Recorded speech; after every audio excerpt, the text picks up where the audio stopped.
जब हम दूसरों की मदद करने से कभी पीछे नहीं हटते, सदैव अच्छे कार्यों में लगे रहते हैं, सदैव सत्य के रास्ते पर चलते हैं, कभी किसी का दिल जानबूझकर हमने कभी नहीं दुखाया। जितना हो सकता है हम सबके चेहरों पर मुस्कान देखना चाहते हैं और सदैव ईश्वर के बताए हुए सही मार्ग पर चलने का प्रयास करते हैं और सदैव अपनों से बड़ों का सम्मान करते हैं और छोटों पर सदैव स्नेह रखते हैं। लेकिन कभी कभी हम अपनी बुराई सुन लेते हैं तो हमें कितना बुरा लगता है। हम सोचते हैं हम तो इतने अच्छे हैं, हमने तो भी किसी का बुरा नहीं किया, फिर ये लोग हमारे बारे में ऐसी बातें क्यों कर रहे हैं। ये सारी बातें सोच सोच कर हम परेशान होते रहते हैं। तो आज की हमारी कहानी इसी विषय पर है।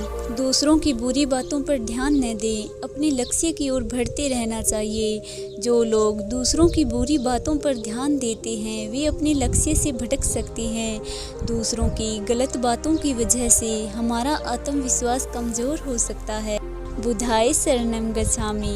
हमारी आज की कहानी है इसी विषय पर। जब कोई हमारी बुराई करे, हमारे पीठ पीछे हमें भला बुरा कहे तो उसे कैसे हैंडल करें, कैसे अपने आप को इतना शांत करें और अपने विचारों को इतना उच्चतम बनाएं कि उनकी कही हुई बातों का हम पर कोई भी असर ना पड़े। तो चलिए आज की कहानी शुरू करते हैं। इससे पहले कि आप कहानी सुनने में खो जाएं, हमारे चैनल को सब्सक्राइब कर दीजिए। पुराने समय में एक विद्वान संत अपने शिष्य के साथ एक गांव से दूसरे गांव लगातार यात्रा करते रहते थे। कभी कभी किसी गांव में कुछ दिनों के लिए रुक भी जाते थे। ऐसी ही एक यात्रा में संत अपने शिष्य के साथ एक गांव में रुके। संत ने गांव के बाहर अपनी कुटिया बनाई थी। गांव में ये बात फैल गई कि कोई संत हमारे गांव के बाहर रुके हैं। धीरे धीरे उनके दर्शन के लिए लोग वहां पहुंचने लगे। संत विद्वान थे, वे गांव के लोगों को उनकी समस्याओं का समाधान बता रहे थे। संत के प्रवचनों की वजह से बहुत ही कम समय में वे काफ़ी प्रसिद्ध हो गए। संत की प्रसिद्धि देखकर गांव का एक ब्राह्मण चिंतित हो गया। ब्राह्मण सोच रहा था कि अगर लोग ऐसे ही संत के पास जाने लगे तो उसका वर्चस्व खत्म हो जाएगा।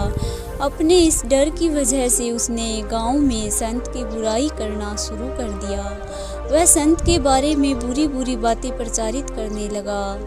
एक दिन संत के शिष्य को सारी बातें मालूम हुई। वह दुखी और क्रोधित हो गया। उसने जाकर अपने गुरु को पूरी बातें बता दी। संत ने उससे कहा कि हमें ऐसी बातों पर ध्यान नहीं देना चाहिए। उस ब्राह्मण से लड़ाई करने के बाद भी ये बातें फैलना बंद नहीं होगी। हमें सिर्फ अपने काम पर ध्यान देना चाहिए। ये बातें सुनकर शिष्य संतुष्ट नहीं हुआ। संत समझ गए कि शिष्य का मन शांत नहीं हुआ है। उन्होंने एक प्रसंग शिष्य को बताया। संत बोले कि एक हाथी जंगल छोड़कर गांव में आ गया। गांव के कुत्ते हाथी को देखकर भौंक रहे थे, लेकिन हाथी अपने मस्त चाल में आगे बढ़ रहा था। उस पर कुत्तों के भौंकने का कोई असर नहीं हो रहा था। कुछ ही देर में कुत्ते थक गए और उन्होंने भौंकना बंद कर दिया। हमें भी बुराई करने वाले लोगों से इसी तरह पेश आना चाहिए। हमें सिर्फ अपने लक्ष्य पर ध्यान केंद्रित करना चाहिए। अपना काम ईमानदारी से करते रहेंगे तो एक दिन लोगों को मालूम हो जाएगा कि हमारे लिए फैलाई गई बुरी बातें गलत है। शिष्य ये बातें सुनकर संतुष्ट हो गया और अपने काम में लग गया।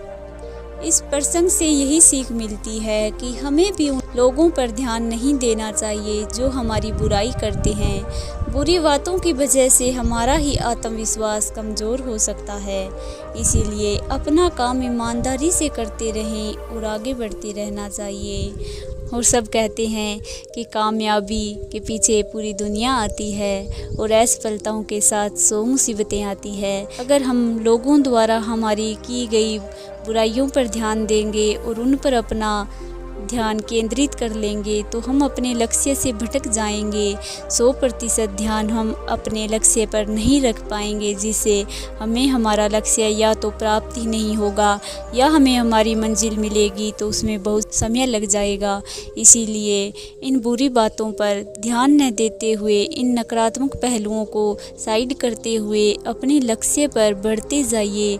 देखना एक दिन ये बुराई करने वाले लोग भी हमारे लिए तालियां बजाएंगे और एक दिन हमारे ये ताने तालियों की गूंज में बदल जाएंगे। इसीलिए बस इतना सकारात्मक दृष्टिकोण रखते हुए आगे बढ़ते रहिए। जब हम सफल हो जाएंगे तो ये सारी समस्याएं अपने आप धीरे धीरे समाप्त हो जाएंगी। अच्छे कार्यों में अपना वक्त बिताइए, अपने लक्ष्य पर ध्यान केंद्रित कीजिए, फल भी अच्छा ही मिलेगा।